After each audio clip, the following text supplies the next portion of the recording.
மரியாதைக்குரிய மாண்புமிகு அமைச்சர் உள்ளிட்ட சட்டமன்ற உறுப்பினர்கள், நாடாளுமன்ற உறுப்பினர்கள், பல்வேறு இஸ்லாமிய அமைப்புகளுடைய தலைவர்கள், மேடையிலே வீற்றிருக்கிற சர்வகட்சி பிரமுகர்கள், சகோதர சமயத்தை சார்ந்த சொந்தங்கள், திண்டுக்கல்லில் திரும்பிய திசையெல்லாம் திரண்டு நிற்கக்கூடிய ஈமானிய இஸ்லாமிய சொந்தங்கள், உங்கள் அத்தனை பேருக்கும் என் ஆரம்பமான இஸ்லாத்தினுடைய சாந்தியும் சமாதானத்தையும் சொல்லி அஸ்ஸலாமு அலைக்கும் என்கிற முகமனோடு நான் சில வார்த்தைகள் துவங்குகிறேன்.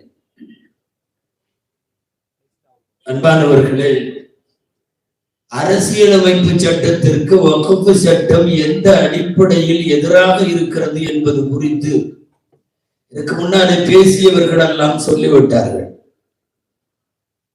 நான் ஒரு ஆலிம் என்கிற அடிப்படையில் எங்களுடைய இஸ்லாமிய ஷரியத் சட்டத்திற்கும் இது எப்படியெல்லாம் ஆபத்தாக இருக்கிறது என்பதை அமைச்சரின் பேச்சுக்கு தடையில்லாமல் ஒரு சில வார்த்தைகளில் மாத்திரம் சொல்லி நான் நிறைவுபடுத்துகிறேன். வக்ஃப் நிறைய இடங்களில் சொல்லிக் கொண்டு வருகிறோம். வக்ஃப் நிறுத்துறதுன்னு அர்த்தம். அரபு நாடு போனீங்கன்னா டிராபிக் கான்ஸ்டபிள் கையில இது வச்சிருப்பாருல, வக்ஃப் அப்படின்னு இருக்கும். கஃப் அப்படின்னா நிக்கிறதுன்னு அர்த்தம். நிறுத்து, ஸ்டாப் அப்படின்னு அர்த்தம். என்ன ஸ்டாப்னா, யாராவது ஒருவர் இறைவனுக்காக என்று ஒரு சொத்தை அல்லது நிலத்தை, உடைமையை எழுதி வச்சுட்டா அதோட ஓனர்ஷிப் ஸ்டாப் ஆகி அல்லாட்ட போயிடுச்சுன்னு அர்த்தம். இறைவனிடம் போய்விட்டது. இறைவனிடம் போய்விட்ட ஒரு சொத்தை எழுதி கொடுத்தவன் கூட அடுத்த மாசமே வந்து இது எங்க தாத்தாவோடதுன்னு சொல்ல முடியாது, ஏற்றுக்கொள்ளாது. அது இறைவனின் சொத்து. யார்கிட்டயா இருந்தாலும் திருடுறது தப்பு, அல்லாட்டையே திருடுறது பெரிய அயோக்கியத்தனம். இன்றைக்கு இருக்கிற வக்ஃப் திருத்த சட்டம் அந்த வேலையைத்தான் செய்திருக்கிறது. இவர்கள் அடியார்களிடம் திருடவில்லை, அல்லாஹுவிடம் திருடுகிறார்கள். எங்களுக்கு நபிகள் நாயகம் சொல்லி தந்த ஒரு பழமொழி நினைவுக்கு வருகிறது. மன்குத்தில தூணமாளிகை பகுவ ஷஹீதுன். என் காசை பிடுங்க வர்ற ஒருத்தன்ட்ட நான் எதிர்த்து நடந்த போரில் நான் இறந்தால் நான் புனித மரணம், ஷஹீத் என்கிறார்கள் நாயகம். என்னுடைய குடும்பத்தை யாராவது அடிக்க வருகிற போது அந்த குடும்பத்திற்காக நான் போரிட்டு இறந்து போனால் ஷஹீத் என்கிறார்கள் நபிகள் நாயகம். அப்படின்னா அல்லாஹ்வோட சொத்தை கை வைக்க வருகிற இவர்களை எதிர்த்து போராடியே தீர வேண்டும். அப்படி போராடுபவர்கள் ஷஹீதுகள். ஷஹீதுகளின் அந்தஸ்து அவர்களுக்கு கிடைக்கும். இந்தியாவினுடைய கான்ஸ்டிடியூஷனுடைய அடிப்படை செக்யூலரிசம் என்பது. செக்யூலரிசம் என்றால் என்ன? கவர்மெண்ட்டுக்கு மதம் கிடையாது. மோடி ஒரு மதத்தில் இருக்கலாம், பிஎம் சிஎம் எல்லாம் ஒவ்வொரு மதத்தில் இருக்கலாம். கவர்மெண்ட்டுக்கு மதம் இல்லை என்பதுதான் செக்யூலரிசம். அந்த அம்பேத்கர் உயிரோடு இருந்தால் முஸ்லிம் சமுதாயம் மட்டுமல்ல, இந்தியாவின் சிறுபான்மை சமுதாயம் எல்லாம் அந்த கரத்தை பிடித்து கோடி முத்தமிட வேண்டும். அப்படி ஒரு செக்யூலரிசத்தை, ஒரு அரசியல் சட்ட அமைப்பை இந்த நாட்டிற்கு தந்தவர்கள் அம்பேத்கர் போன்றவர்கள், நடைமுறைப்படுத்தி தந்த ஜவஹர்லால் நேரு போன்றவர்கள். அந்த செக்யூலரிசம் 15 வருஷமாக இங்க குழி தோண்டி புதைக்கப்பட்டிருக்கிறார். தொடர்ந்து முன்னால பேசுறவங்க எல்லாம் பட்டியல் போட்டாங்க, நான் திரும்ப போக வரல. இப்ப இருக்கிற வக்ஃப் சட்டத்திற்கும் அவங்க சொல்ல வர்றது என்ன தெரியுமா? முஸ்லிம் சமுதாயத்தின் மீது கரிசனம். உன்னோட கரிசனத்தை நிறைய இடத்துல பார்த்துட்டோம். கரிசனத்துலதான் வீதிக்கு வந்தோம் சிஐஏல. உன் கரிசனத்துலதான் என்ஆர்பி எல்லாம், இதெல்லாம் என்எஸ்சி எல்லாம், என்ஆர்சி எல்லாம் வந்தது, என்பிஆர் எல்லாம் வந்தது. உங்க கரிசனத்துல முத்தலாப்பை பார்த்தோம். என்ன கரிசனம்? கர்ப்பத்தில் இருக்கிற குழந்தையை கிழிச்சு தூக்கி வெளியே போடுற பயங்கரமான கரிசனம். அந்த கரிசனத்தினுடைய வரிசையில இன்னைக்கு வந்திருக்கிறது என்ன தெரியுமா? வக்ஃப் கரிசனம். இந்த யாரு கேட்டா இந்த சட்டத்தை திருத்த சொல்லி? ஆங்கிலேயனை கூட, பிரிட்டிஷ் ஆட்சியில கூட சட்ட மாற்றம் என்று வருமானால் முஸ்லிம் சமுதாயத்தினுடைய உலக பெருமக்களாக இருக்கிற மார்க்க அறிஞர்களை ஒரு 12 பேரை அவைக்கு அழைத்து இந்த சட்ட பிரச்சனையில் உங்களுடைய மார்க்க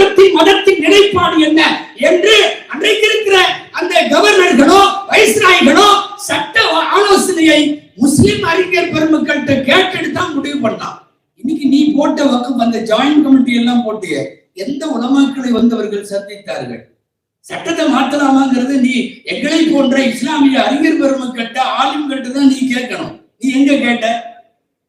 ஏராளமான பள்ளிவாசலை கைப்பற்றுவதற்கு கொண்டு வந்திருக்கிற வக்ஃப் இது, வக்ஃப் திருத்த சட்டம். தெரியும் ரொம்ப ஆபத்தானது என்ன தெரியுமா? இதுக்கு முன்னாடி யாரோ பேசுறப்ப அதை மென்ஷன் பண்ணா, நீங்க இனிமேல் அல்லாவுக்காக ஏதாவது எழுதி வைக்கிறதா இருந்தா அதுக்கு முன்னாடி நீ 5 வருஷம் முஸ்லீமா இருந்தேன்னு ப்ரூவ் பண்ணணும். ஏடா, நான் என்னுடைய அல்லாவுக்கு நான் எழுதி வைக்கிறதுக்கு ஒன்று வேற மாதிரி வார்த்தைகள் வருகிறது மேடை. அன்பானவர்களே, நான் எதுக்கு ஒன்றை வந்து ப்ரூவ் பண்ணணும்? 5 வருஷம் முஸ்லீமா இருந்தேன்னு.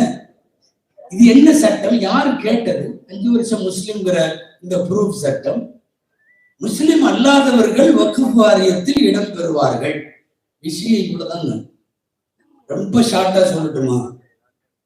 நம்ம ஆளுங்க இந்தியாவுல இல்லாத ஒரே ஒரு டிபார்ட்மெண்ட் வக்ஃப் டிபார்ட்மெண்ட் அப்படின்னு ஒரு கூட்டம் யோசிக்குது. ரயில்வேல இருக்கிறான், ஆர்மியில இருக்கிறான், எல்லாத்துலயும் இருக்கான். அவர்கள் இருக்கிறார்கள், அவாள்கள் இருக்கிறார்கள். ஆனா உள்ளேயே நுழைய முடியாம கேட் ரொம்ப ஸ்ட்ராங்கா இருக்கிறது ஒரே ஒரு டிபார்ட்மெண்ட் வக்ஃப். கொண்டு வா ஒரு திருத்த சட்டம், நம்மால உள்ள தெரியலாமல்ல. முஸ்லிம் அல்லாதவர்களை உள்ளே நுழைக்க வேண்டும் என்று ஒன்றை கேட்டது யாரு? பாகிஸ்தான்ல இந்துக்களுக்கு வாரியம் இருக்கு. நீங்க சர்ச் பண்ணி ஆய்வு பண்ணி உண்மையை நிரூபணத்தை தெரிஞ்சுங்க. இந்துக்களுக்கு வாரியம் இருக்கு, ஒரு முஸ்லீம் உள்ள கிடையாது. இதுக்கு நாடு முஸ்லிம் நாடு. நினைச்சா 10 பேர்ல 8 பேர் முஸ்லீமை போட்டு 2 பேர் இந்துக்களை கூட போட முடியும். இல்ல, அது இந்துக்களுக்கான வாரியம். இந்துக்கள் அதிலே இடம் பெறுவார்கள். பங்களாதேஷில இந்துக்களுக்கு வாரியம் இருக்கிறது. ஒரு மெம்பர் கூட முஸ்லிம் கிடையாது. அவர்கள் மாத்திரம்தான் இடம் பெறுவார்கள். ஏன் இந்த நாட்டில மட்டும் முஸ்லிம்களுடைய பள்ளிவாசலுக்கும் மதரசாவுக்கும் மற்றவர்களை கொண்டு வருவதற்கு பின்னாலே இருக்கிற சூட்சுமம் என்ன? ஒண்ணுமில்ல, கொத்து கொத்தா பள்ளிவாசல எல்லாம் கைப்பற்றிவிடும். சமீபத்தில் அந்த சம்பல்னு ஒரு இடம் யூபியில அவரு சிஎம்ஏ சொல்றார், 54 பள்ளிவாசல் இந்த சம்பல் பகுதியில மட்டும் பள்ளிவாசல் இல்லைங்கிறார். வக்ஃப் சட்ட திருத்தம் அவர் தெரியுமல்ல, புல்டோசர் பாபான்னு பேரு. ஆமா, அந்த புல்டோசர் பாபா சொல்றாரு 54 பள்ளிவாசல் அந்த பகுதியில மட்டும். பள்ளிவாசல்களை இடத்தை கைப்பற்ற ஒரு வித்தியாசமான ஆட்கள் இவங்க. போய் பள்ளிவாசல்ல ஹவுஸ் இருக்கு இல்லையா, உதவி சேருது. ஒண்ணு அதை தோண்டிட்டு இருக்கான், இல்லைன்னா எங்கேயாவது கபிரிஸ்தான்ல அவுரங்கசீப் மாதிரி அந்த கபரை போய் தோண்டிட்டு இருக்கான். என்னத்தையாவது தோன்றான். மொத்தத்தில் இந்த சொத்துக்களை அபகரிப்பதற்காக இவர்கள் செய்கிற வேலை. முஸ்லிம் அல்லாதவர்கள் ஏன் வர வேண்டும்? 5 வருஷம்ங்கிறது எதனால? முதல்ல எண்ணிக்கையை குறைப்பது எதனால? உண்மையாகவே மனதிற்கு நிறைவாக இருக்கிறது. இந்த கூட்டத்தை பார்த்தது மட்டுமல்ல, இந்த குரலோடு ஒருமித்து ஒலிக்க இங்கே இத்தனை பேரும் கட்சி மாச்சரியங்கள் கடந்து, அமைப்பு மாச்சரியங்கள் கடந்து இங்கே அமர்ந்திருக்கிறார். இது வேற வழி இல்லை. ஒரு அணியில் இந்தியாவை திரட வேண்டிய கட்டாயத்திற்கு ஒரு வகையில் ஆர்ப்பட்டிருக்கிறது. நல்லா சொல்ல போனா மோடி அமித்ஷாக்களுக்கு நன்றி சொல்ல வேண்டும். எங்களை ஒரு அணியில நீங்கள் நிறுத்தியிருக்கிறீர்கள்.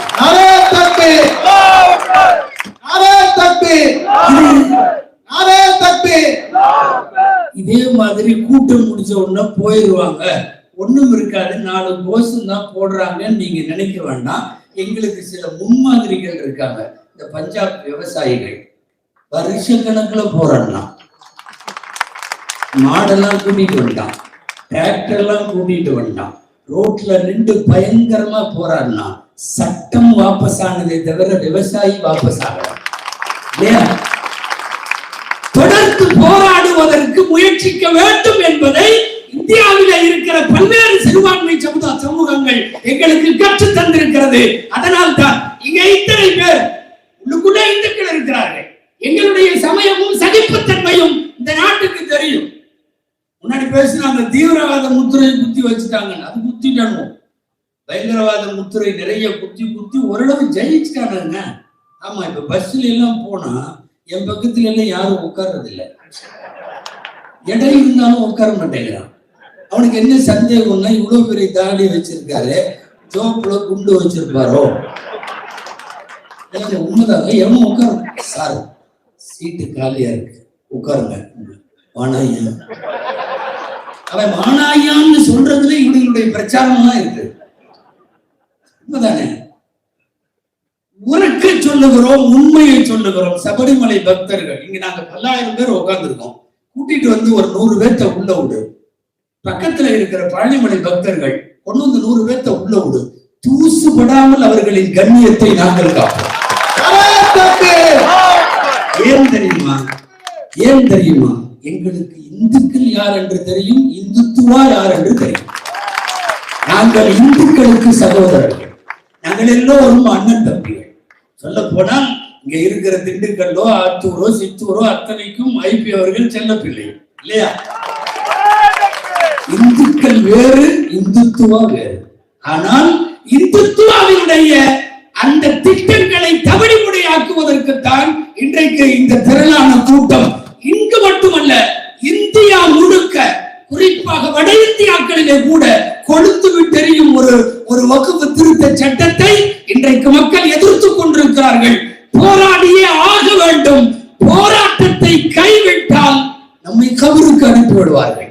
அதை மாத்திரம் நினைவில் வைத்துக் கொண்டு செயலாற்ற வேண்டிய பொறுப்பு நமக்கு இருக்கிறது. அன்பானவர்களே, எல்லாம் சொன்ன மாதிரி மக்களவையில முடியாதுன்னு நடந்துருச்சு. மாநிலங்களவையில ஏதாவது கொஞ்சம் நடக்கும்னு பார்த்தா அங்கேயும் நடிச்சாமத்துல நிறைவேற்றிட்டானுங்க, முடிஞ்சு. இப்ப லேசா சுப்ரீம் கோர்ட் மேல ஒரு நம்பிக்கை. எங்களுக்கு காங்கிரசினுடைய பெருந்தலைவர் ப. சிதம்பரம் போன்றவர்கள் எங்கள்கிட்ட ஆறுதலும் சொல்லியிருக்காங்க, நிக்காது சுப்ரீம் கோர்ட்ல. ஏன்னா இது முஸ்லீம் லீக் வழக்கு தொடுத்திருக்கு, திமுகவே துணை பொதுச் செயலாளர் ராசா அவர்களுடைய தலைமையில வழக்கு தொடுத்திருக்கிறது, மனித உரிமை அமைப்புகளை சார்ந்த ஏராளமான பேர் தொடுத்திருக்காங்க.